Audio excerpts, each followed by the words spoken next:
ascending path towards consciousness, evolution, revolution.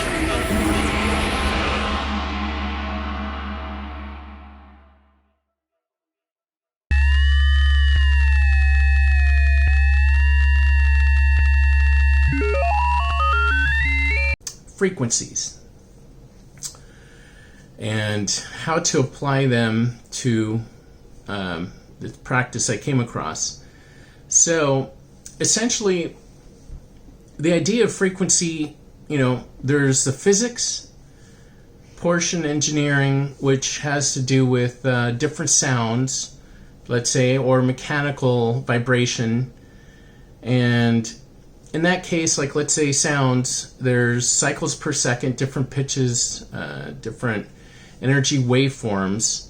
There's something called cymatics. Putting a sound vibration in a medium like let's say water or sand, and then introducing that medium to vibration, it shows a pattern that's like sacred geometry.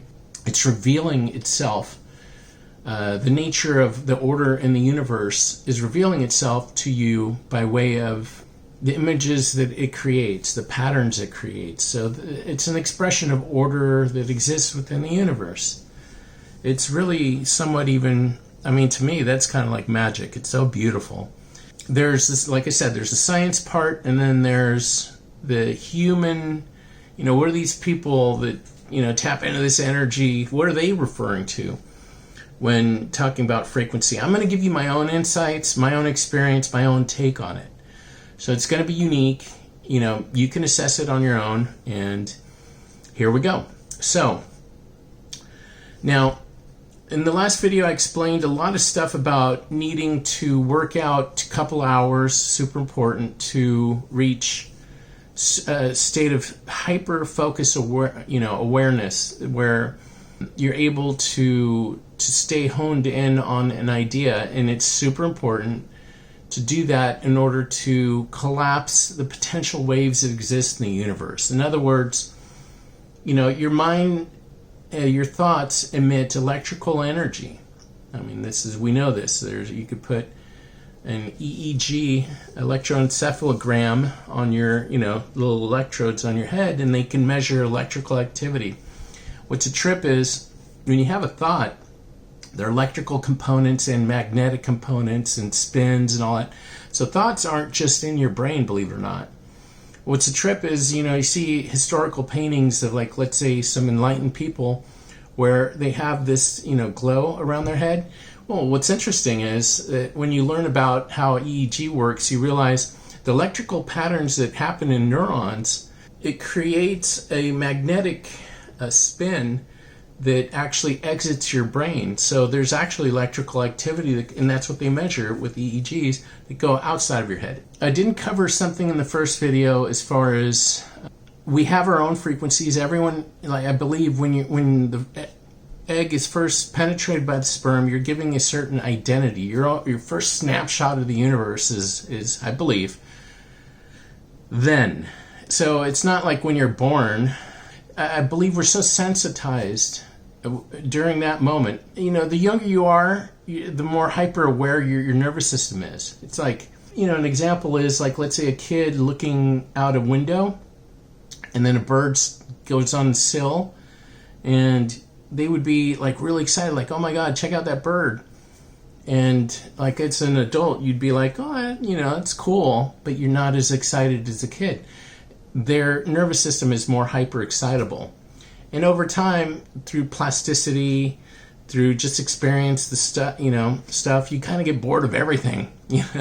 Things aren't as interesting to you because you've already experienced it, and it's just not the same.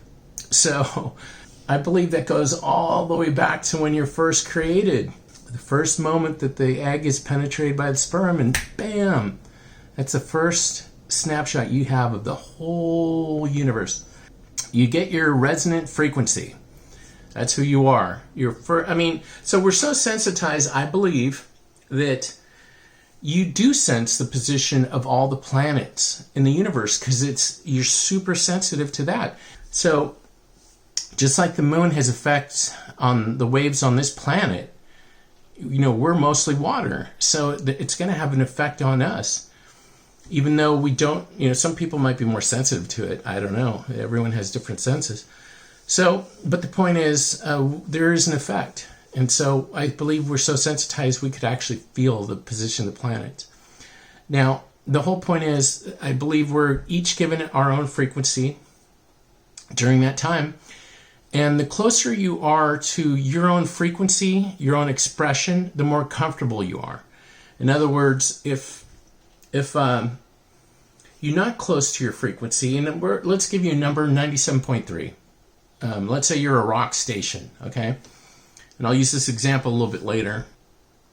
You're going to want to be aligned with the frequency of 97.3 because that's where you express yourself more clearly. If you're not feeling like 100%, you're tapping into like, let's say 97.6 or 97.4, there's going to be some static, okay? It's just not aligned with, your personal expression. Now, how do you align with your personal expression? In the last video, I mentioned that, 2 hours of exercise. I didn't cover everything because there's so much. One of the things that the 2 hours of exercise does is it centers you to your own frequency. It's because we're dealing with your particle state. It's like first you hone in on that. You center, you get very powerful through amplification of your nervous system by way of sending in all this information from your position, time, space, movement, proprioception. These things are extra electrical activity that goes to your brain. And in doing so, you're connecting to yourself first, which is very important before you start working with things like frequency, the concept, which I'm going to explain to you actually what worked for me personally, powerfully, and my own philosophy, my own theories, my own thoughts on the subject. And so, important to center yourself before you start to want to manifest things or set goals. It's like you want to be totally aligned is the idea and have it work with you. You don't want to try to take on properties or ideas that, probably really aren't you, and you find out that, it's not something you really wanted. But anyways, the point is, exercise, I believe, centers your personal frequency. It works like a dimmer switch. So when you work out, you're sending all this electrical information from your stretching of muscles, tendons, you name it, and it's like turning up a dimmer switch. So essentially, there's so much electrical information coming in, and I believe that the more information you get from your environment, the more information your brain has to work on to respond to the universe itself correctly. And aligning that with trying to come up with ideas or thoughts or wanting to manifest works together greatly, because you're having a more correct, you're tuning yourself more correctly to the energy that exists around you. Now, when I started my journey, I didn't mention that one of the first things I had asked the universe in wanting to, in this journey, or I asked my higher self, or I asked something. But I was speaking to myself, essentially, and I imagined talking to the universe, and the first question I had was, well, what am I? And the answer came to me very strongly and profoundly, well, all your body is an energy instrument that you were given to perceive different energy forms around you. And so what do I mean by that? In other words, I realize eyes pick up light waves, different frequencies or different colors. Your ears pick up sound waves, different pitches or different frequencies, high pitch, low pitch. Smell and taste are chemical. Feeling, proprioception, mechanoreception, position, time, space, and a lot of other senses. I mean, we have like interoception, which allows us to gauge our own blood pressure. Point is, we have all these senses, and this is information that we're getting from the environment, and we're calculating. Our bodies are instruments that are highly attuned to our environment. So yeah, that alone should be mind blowing, and you have to think, well, this is an energy matrix, this is an energy grid. Our bodies are biological systems that we're given in this form to perceive what reality is around us. And as it turns out, the thoughts that I had, as I was going through this process, I would think like, well, wouldn't it be interesting if I take in more information from our environment, that I would have a more correct view of what the environment is and be able to align my thoughts and be able to have more correct assessment on what to do in order to work with the environment, to work with this universe, to be symbiotic with it or to be aligned with it, to have a greater effect. So better success in what I'd like to create and how it responds, essentially. So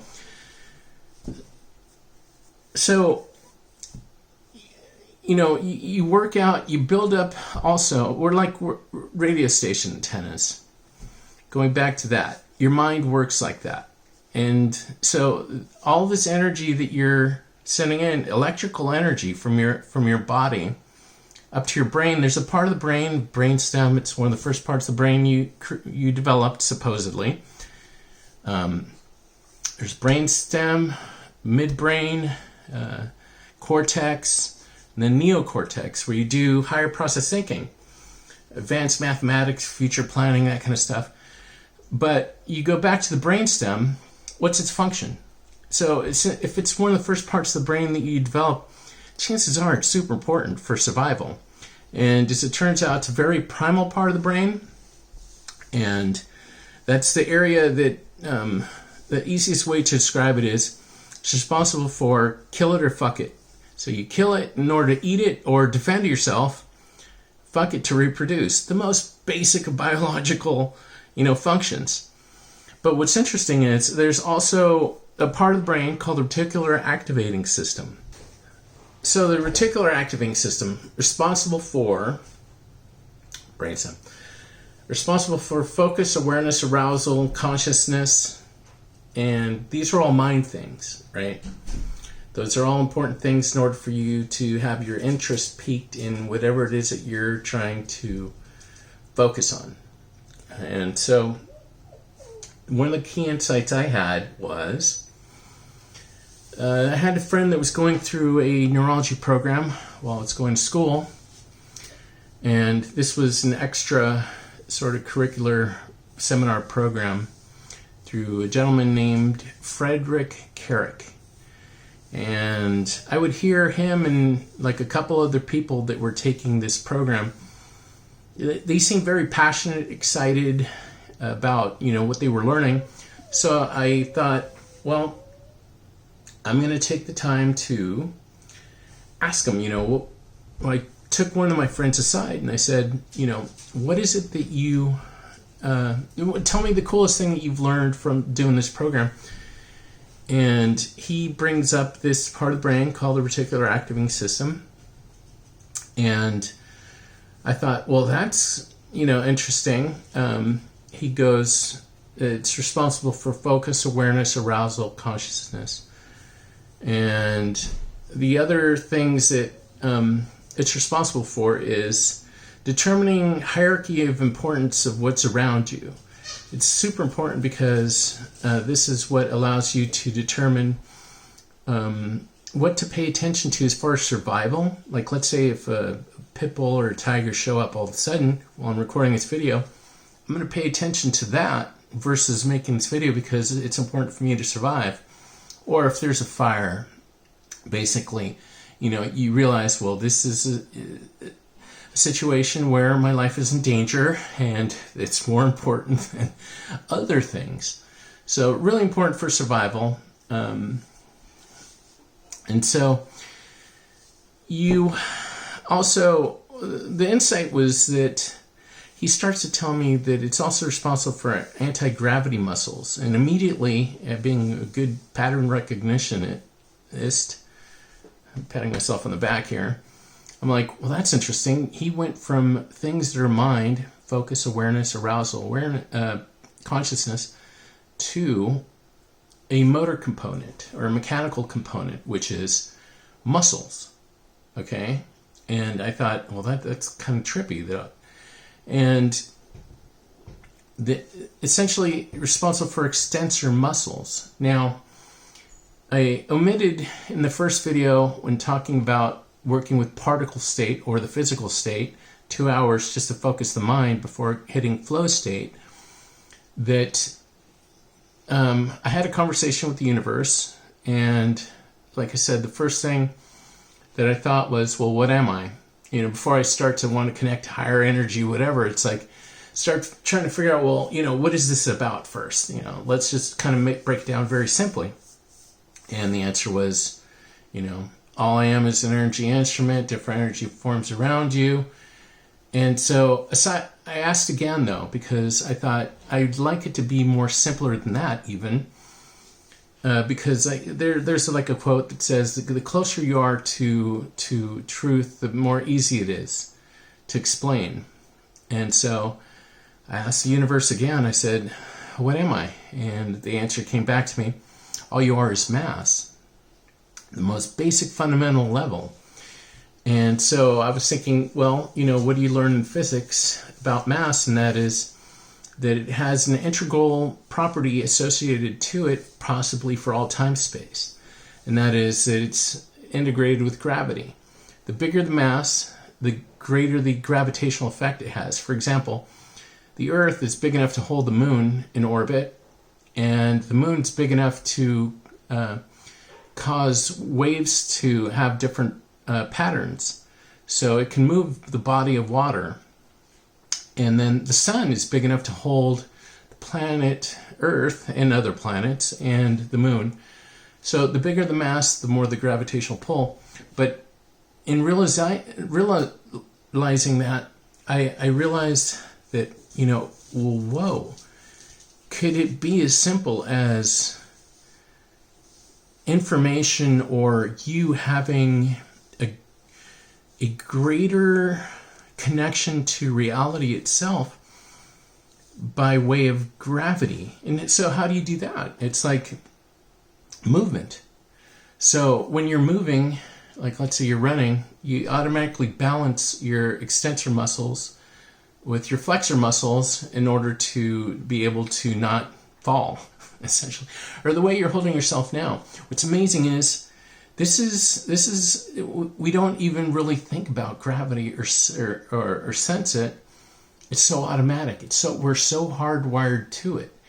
And there was a story I remember that mentioned that it makes sense that, like, let's say for hunters, if you were hunting food and you were running, it'd be more your odds of increased success in getting the food would be better if your brain functioned more accurately as you're trying to throw a spear or something at the animal. So there's a property that where your mind becomes more focused, and execution of motor or muscle movement, agility, is combined. So the more you practice movement, the more refined and connected you are with your environment. I guess is one way to put it. And so the idea is, so you're exercising, you're causing this hyper state of focus. You're working with the reticular activating system, which is responsible for focus, awareness, consciousness, arousal. And so I thought, wouldn't it be interesting if you could reverse engineer this part of the brain where if I do these exercises, it would increase then my focus, my arousal, my awareness, my consciousness even. And it turns out that it worked for me. So, looking to become super focused, that's the explanation I had. I was lucky to come across this information so long ago, especially. It's still cutting edge. And while, for a while, I started listening to motivational speakers again a little while ago, and all of them were referring to this part of the brain, reticular activating system, but none of them had the information about the extensor muscles. So while they were talking about, you have this part of the brain that's responsible for arousal, awareness, focus, and all that, just hearing it, people would think, oh, well, cool. Yeah, all right. But where's the application? Application is you could reverse engineer and stimulate that part of the brain by movement.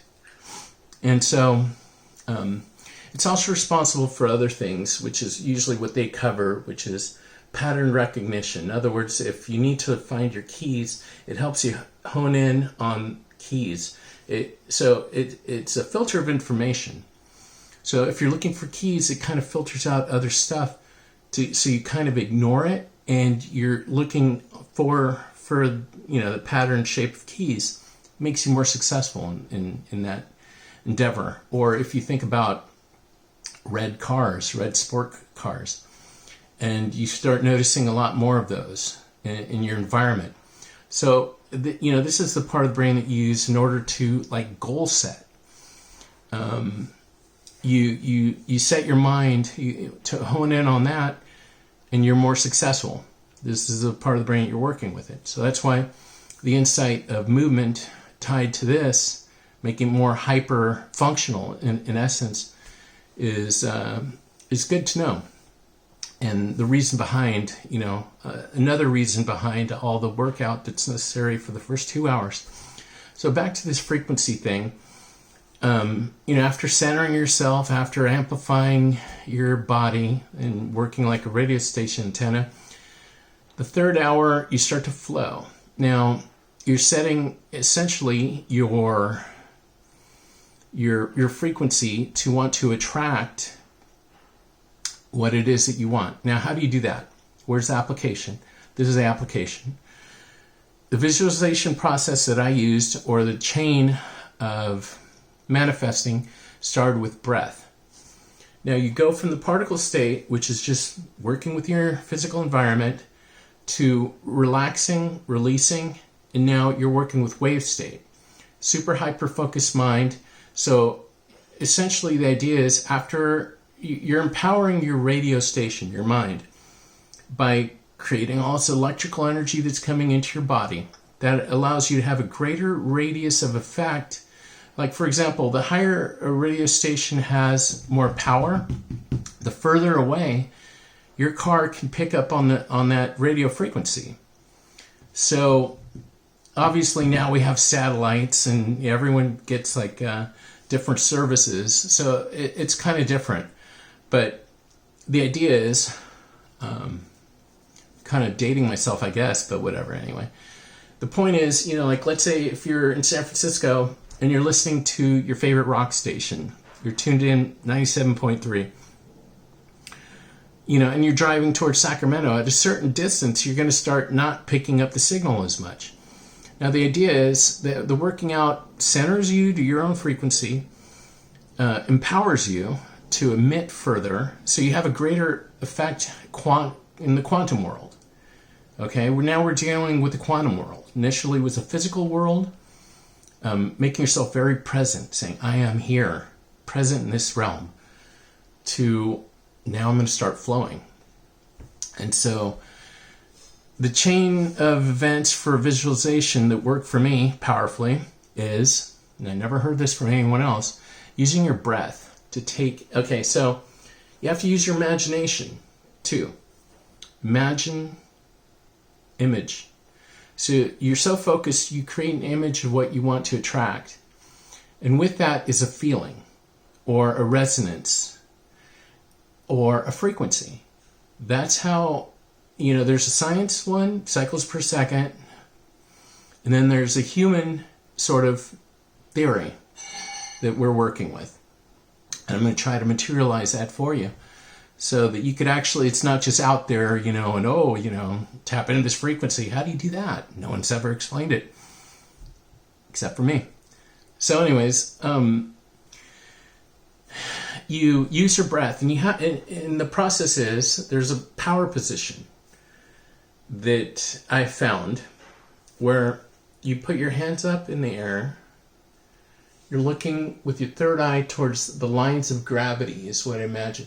So, it's basically from straight up to the center of the earth, because that's where the main amount of mass is. And so the mass is pulling. Where's it going to pull? To the center. And so you're working with that from the very top through your third eye. Have your hands open like this to receive. It's like your tuning fork. You make yourself an electrical instrument, and you work with toroidal flow. It's like, what's this area of your body called? The torso. Toroidal. This is extra information, but I'm just going to give it to you. I'm going to lay it out. And so with every breath, the idea is you breathe in this image, this concept, and you breathe in, but what are you breathing in? Well, it helps to breathe in or imagine having the visualization, and at this point you're hyper-focused, so you're able to do something like this. Imagine taking in pure white light. So you're breathing in, and it's passionately, not just whatever, because you're not going to get very far just by going, I am now breathing in white light. No, you have to actually do it till you feel it. It has to be, your lungs are resonating with it. Eventually, it's like, I got to the point where I was creating exercises just to, before I would do the breathing techniques, because I'd always push myself further and further. I'd come up with these exercises where taking a super deep breath and then basically bear down so that you're creating pressure from the inside out and expanding your rib cage because you wanted to take in more. It's so powerful. It's so amazing. More. Anyways, so you get the idea. The breathing's very important. It's, it's like you want to resonate, what you're breathing, take it in. And so using your breath to take in, imagine white light. Within that white light is what I call the God particle. So it's the most pure substance in the universe, according to me. And with every breath, you're taking in this God particle that resides within that white light. It's like, each step allows you to access this. So it's like the breath, for the focus, the breath, and then when breathing in, I imagine, looking back, it's like they say, mostly you're made up of mass, but mass is supposedly mostly empty space. So I thought, okay, during this process, it's like, what would I want to breathe in? It's like, if I'm going to invite something into me, what would it be if not the greatest, most powerful, beautiful energy in the whole universe? And so the visualization is so powerful, especially when you're in this hyper-focused state. So, and then combining that with creating new neurons that have no limitation, that want to create they want to work with you. It's like you created them, they're ready to go, and you are just taking them on a mission that's like next level. Super, super next level. It's unlocking like features that are inherent in each one of us if we tap into them. So, like I have access to the knowledge because I did a lot of the work myself. A lot of the things and realizations I had later, I'm so happy for those.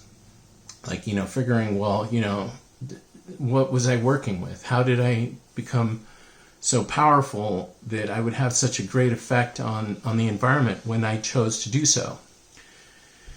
And so anyways,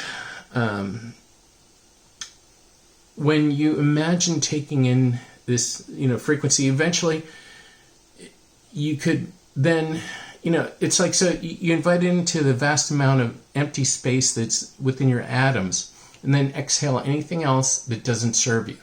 So you want to still retain all the good things, within yourself, but breathe out what you don't need. And that's what you imagine. It's like taking this pure, powerful God particle, take it in, and then exhale anything else out. And after a while, you become so refined that you exhale anything other than, because you're working now with higher states of consciousness, higher states of being. And, it's like, how much more can you improve, but, become more this energy? And so, you channel it, you own it. So the idea is you breathe in the frequency until you own it. Breathe it in until you own it, until you feel it. So, you're doing it right. At first, you don't really feel anything. It wasn't until the third workout that I realized I was tapping into something super powerful. It was like that workout. I remember the first two workouts, I didn't really feel anything, but I just kept going with it. Third workout, I remember just looking at my hands like this, and I'm like, this is some powerful energy I just tapped into. I had so many already natural highs in my life, playing on a number one football team, being the strongest guy in my high school. I mean, that event was mind-blowingly beautiful, and I was a good guy, and that's another story on its own. And so the point, dated a bunch of beautiful girls, played sports, all these things, supernatural highs. And yet, when I tapped into this, I was like, what is this? I've never felt anything or heard about anything like this.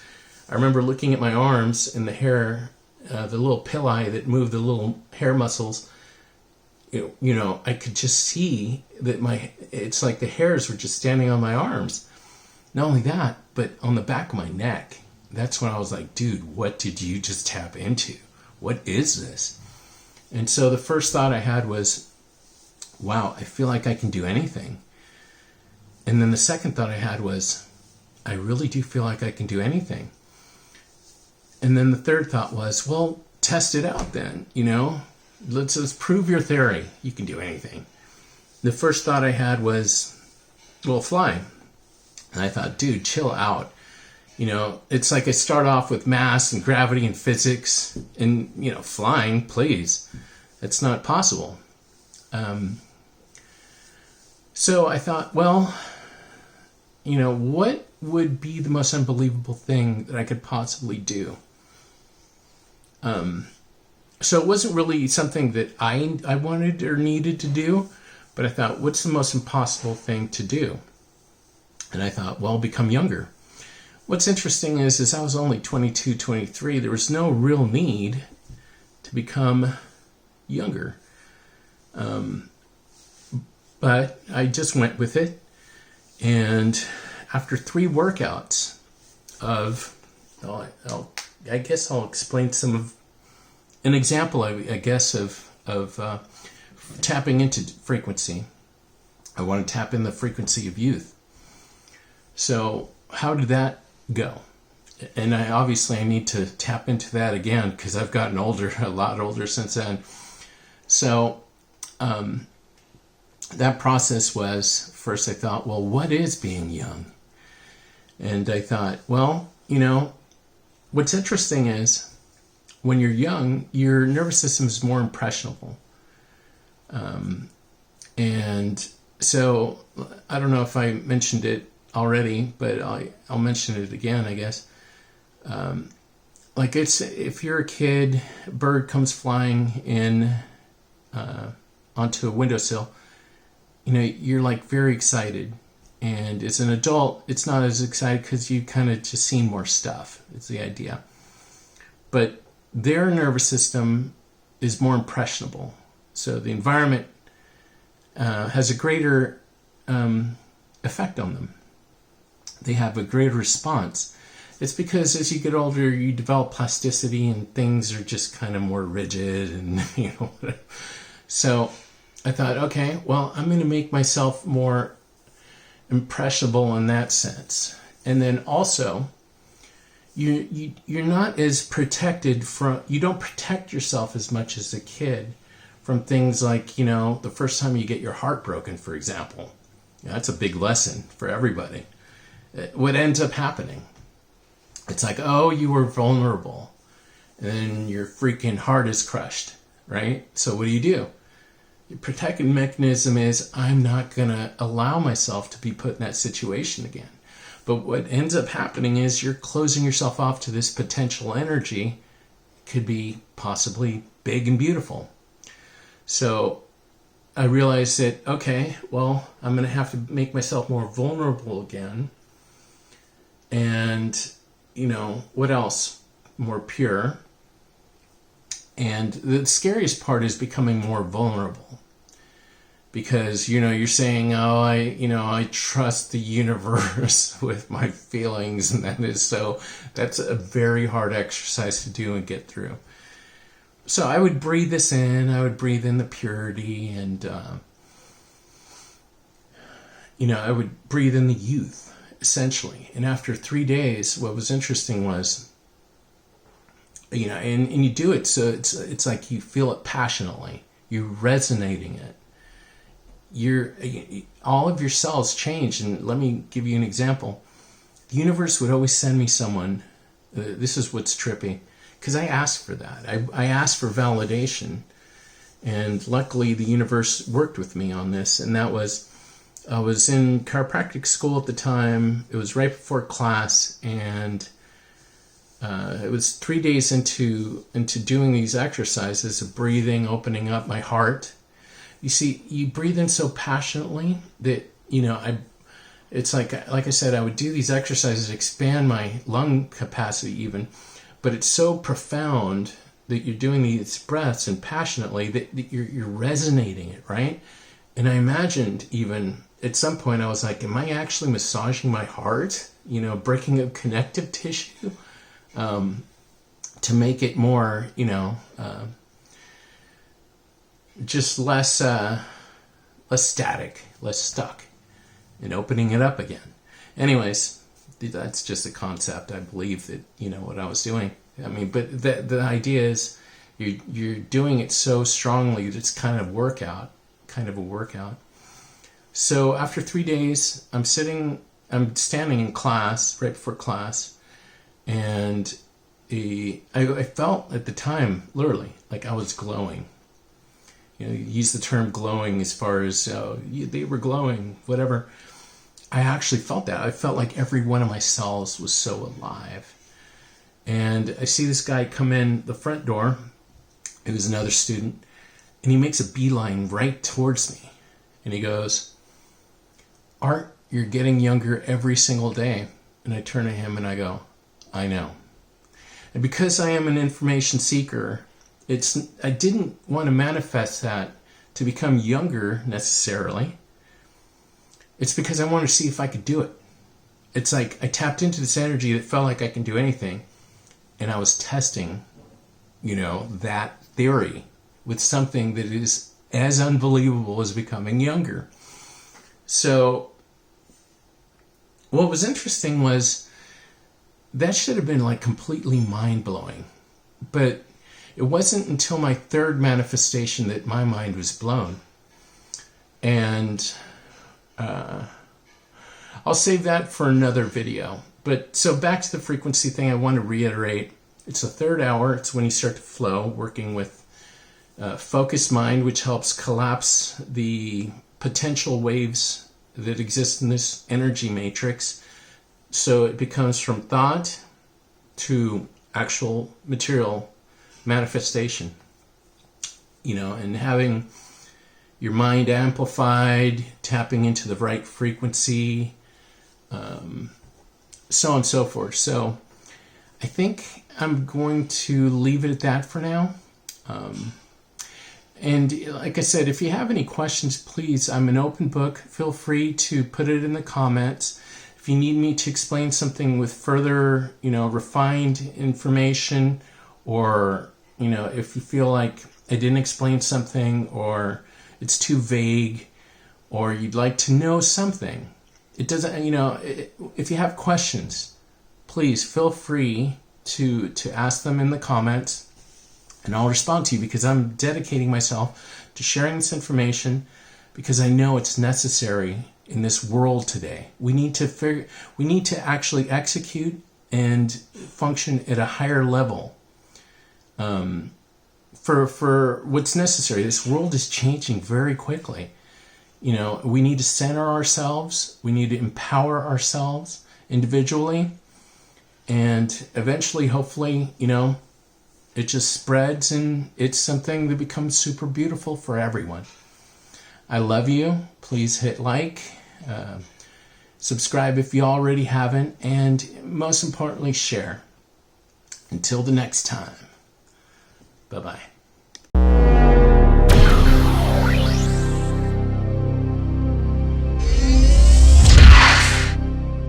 Please be sure to support us on patreon.com if you love this kind of video content. Thank you.